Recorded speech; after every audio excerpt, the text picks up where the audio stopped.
बिस्मिल्लाहिर्रहमानिर्रहीम, अस्सलाम वालेकुम। आप देख रहे हैं फयाज महमूद यूट्यूब चैनल। एक से बढ़कर एक खबर, लेकिन आज इस्लामाबाद हाई कोर्ट से दो बड़ी खबरें आपके साथ शेयर होंगी। नया पाकिस्तान, ये वो अल्फाज हैं जो वज़ीर-ए-आज़म इमरान खान की कैंपेन का हिस्सा रहे और वो आजकल नया पाकिस्तान बनाने में मसरूफ़ है, लेकिन अब ये मामला इस्लामाबाद हाई कोर्ट में ज़ेरे समात है। इस पर बात होगी। लेकिन सिंथिया डिरीची को, जो अमरीकी शहरी हैं, मुसलसल दर्द सर बनी हुई थी रहमान मलिक साहब की, अब वो रहमान मलिक साहब सिंथिया डिरीची के लिए भी दर्द सर बन गए हैं। इस पे आज हम बात करेंगे। सबसे पहले हम बात कर लेते हैं सिंथिया डिरीची के केस की। आज इस्लामाबाद हाई कोर्ट में इस केस की समाअत थी। Chief justice Islamabad high court justice Athar Minallah की अदालत में इस केस में समाअत हुई। तो उस वक्त जो कमरा अदालत है, सिंथिया डिरीची जो सेकंड रो है उसमें मौजूद थी। वो अपने केस को ऑब्जर्व करने के लिए हमेशा की तरह बैठी हुई थी। लेकिन रहमान मलिक साहब, जिन पे इल्ज़ाम है रेप का, वो आज कमरा अदालत में मौजूद नहीं थे, बल्कि उनके जो असिस्टेंट हैं तूरी साहब, वो जहां पर मीडिया नुमाइंदगान खड़े होते हैं वो भी वहीं पर खड़े होकर इस केस को ऑब्जर्व कर रहे थे। जब इस केस को कॉल किया गया तो रोस्ट्रम पर काफ़ी सारे वकला जब आए तो अहमद रज़ा कसूरी, जो सिंथिया डिरीची के वकील हैं, उन्होंने आके एतराज़ ये किया कि इतने सारे वकला खड़े हो गए हैं क्योंकि पहले ही कोरोना की जो सेकंड जो लहर है वो आ चुकी है।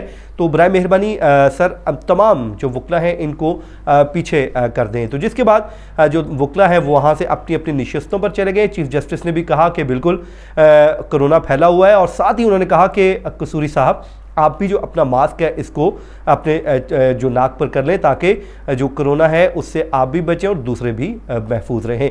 तो जिसके बाद उन्होंने कहा कि मुझे सांस की प्रॉब्लम है, और खैर उसके बाद हेयरिंग का आगाज़ हुआ। तो रहमान मलिक साहब ने एक दरख्वास्त दायर की है। वो दरख्वास्त थी जस्टिस ऑफ पीस, उस फैसले के ख़िलाफ़ जिसमें रहमान मलिक साहब ने अंदराज मुकदमा के लिए सिंथिया डिरीची के ख़िलाफ़ मुकदमे के लिए एक दरख्वास्त दायर की थी, जिसको डिसमिस कर दिया गया। तो उस फैसले को इस्लामाबाद हाई कोर्ट में चैलेंज किया। तो उसमें रजिस्ट्रार ऑफिस की जानिब से कुछ एतराज़ात आयद कर दिए गए थे।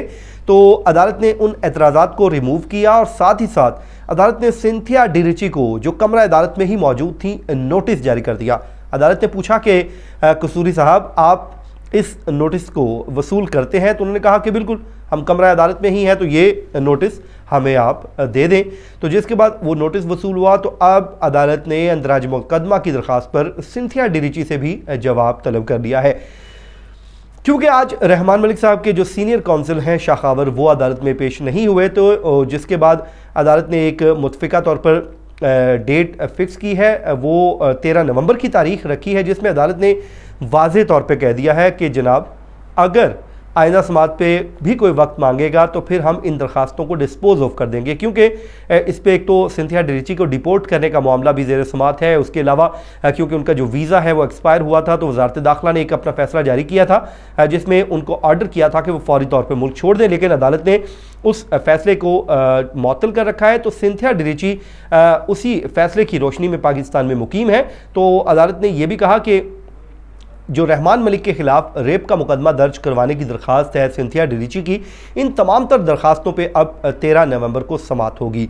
अब मामला यह है कि दो मुकदमा दर्ज करवाने की दरख्वास्तें हैं। एक रहमान मलिक साहब की, जो कि उन्होंने वार किया है सिंथिया डिरीची पे।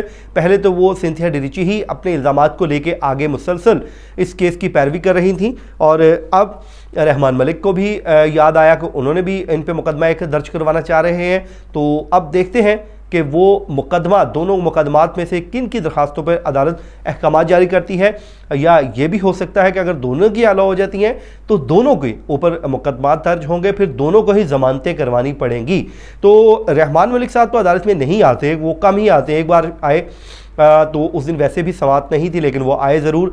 सिंथिया डिरीची, उनके जो है वो बड़ी रेगुलर इस हेयरिंग पे आती हैं। आज भी वो आई, वहाँ पर पहुँची और पूरी हेयरिंग का उन्होंने जायज़ा लिया। जब बाद में हमने उनसे टॉक की तो उनका, क्योंकि अब लीगल मैटर है, तो उन्होंने, वो बड़ी मेरे ख्याल में सियानी है, तो उन्होंने कहा कि मैं बात ना करूं बल्कि मेरे काउंसिल करें। तो रज़ा कसूरी साहब ने हमसे बात की। तो अब ये 13 नवंबर को इस मामले पे बात होगी। अब आ जाए जी नया पाकिस्तान पे, अल्फाज पे किसको मसला है। शोहदा फाउंडेशन के ये वकील हैं तारिक असद एडवोकेट साहब। ये बड़े मशहूर हैं इस तरह के केसेस में, वो अक्सर केसेस करते रहते हैं। वो ये कहते हैं जी नया पाकिस्तान के अल्फाज का जो इस्तेमाल है ये मुसलसल हो रहा है, जिस पे इसको क्रिटिसाइज़ भी किया जाता है। हुकूमत अगर कहती है तो वो उस पर अपोजिशन उसको क्रिटिसाइज़ करती है, जबकि जो पाकिस्तान की आइडियालॉजी है उसको नुकसान हो रहा है। नया पाकिस्तान का जो अल्फाज हैं इसको इस्तेमाल नहीं किया जा सकता और इस पर अदालत फौरी तौर पे इस लफ्ज़ के इस्तेमाल पे हुकूमत को और जो बाकी पार्टियाँ हैं उनको रोके। तो जस्टिस आमिर फारूक साहब ने इस केस की समाअत की, तो जिस पे अदालत ने हमें था कि शायद इस पे नोटिस नहीं होंगे, ये मेंटेनेबल ना हो, लेकिन जाहिर है अब अदालत ने इस पे नोटिस जारी कर दिया है। तो अदालत ने जवाब तलब कर लिया है फ्रीकैन से और ये कहा है कि आप इस पे जवाब जमा करवाएं। इसमें जवाब जिससे मांगा गया है उसमें सेक्रेटरी कानून है और उसके अलावा सेक्रेटरी इतलात है और वज़ीर-ए-आज़म के प्रिंसिपल सेक्रेटरी, जबकि चेयरमैन पैमरा को भी नोटिस जारी किया गया है और 24 नवंबर तक हदायत की है कि वो इस पे जवाब जमा करवाएं। और जो कैंपेन में नया पाकिस्तान के अल्फाज इस्तेमाल होते हैं इस पे एतराज़ है दरख्वास्त गुजार को, और साथ ही साथ इस लफ्ज़ के इस्तेमाल पर पाबंदी की भी इस्तदा की गई है कि रोका जाए हुकूमत को या अपोजिशन को या किसी को भी, क्योंकि पाकिस्तान तो वो है जो कायदे आज़म मोहम्मद अली जिन्नाह ने बनाया था, जो पाकिस्तान का नाम रखा गया था। तो नया पाकिस्तान के जो अल्फाज हैं इसकी कोई गुंजाइश बनती नहीं है। तो जिस पे अब अदालत में क्योंकि ये मामला सामने आ चुका है, तो इसी तरह पहले भी एक वो इंसाफ कार्ड का मैटर जब इस कोर्ट के सामने आया था तो उस पर भी अदालत ने मना कर दिया था कि जो तहरीक इंसाफ का जो झंडा है उसका जो कलर थीम है उसको इंसाफ कार्ड से हटाया जाए। तो अब वो नया आ चुका है। तो अब देखते हैं, ये मामला भी कोर्ट में आ चुका है। अब हाई कोर्ट जो है, इस्लामाबाद हाई कोर्ट, इस मामले को भी देखेगी और वो डिसाइड करेगी कि क्या आईन पाकिस्तान इस बात की इजाज़त देता है कि नया पाकिस्तान के अल्फाज इस्तेमाल हो सकते हैं या नहीं।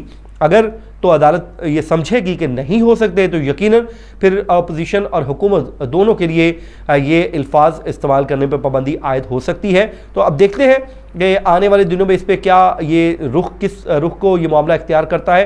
तो आप इस चैनल को सब्सक्राइब कीजिए। आज का जो हमारे हाई कोर्ट्स के केसेस थे वो हमने आपके साथ डिस्कस किए, इंपॉर्टेंट केसेस थे, और आप इस चैनल को सब्सक्राइब कीजिए, कमेंट कीजिए, और आपका जो फीडबैक है हमेशा हमें इम्प्रूव करने के लिए वो मुआवन साबित होता है। तो अपने मेज़बान फ़याज़ महमूद को इजाज़त दीजिए। अल्लाह हाफिज़।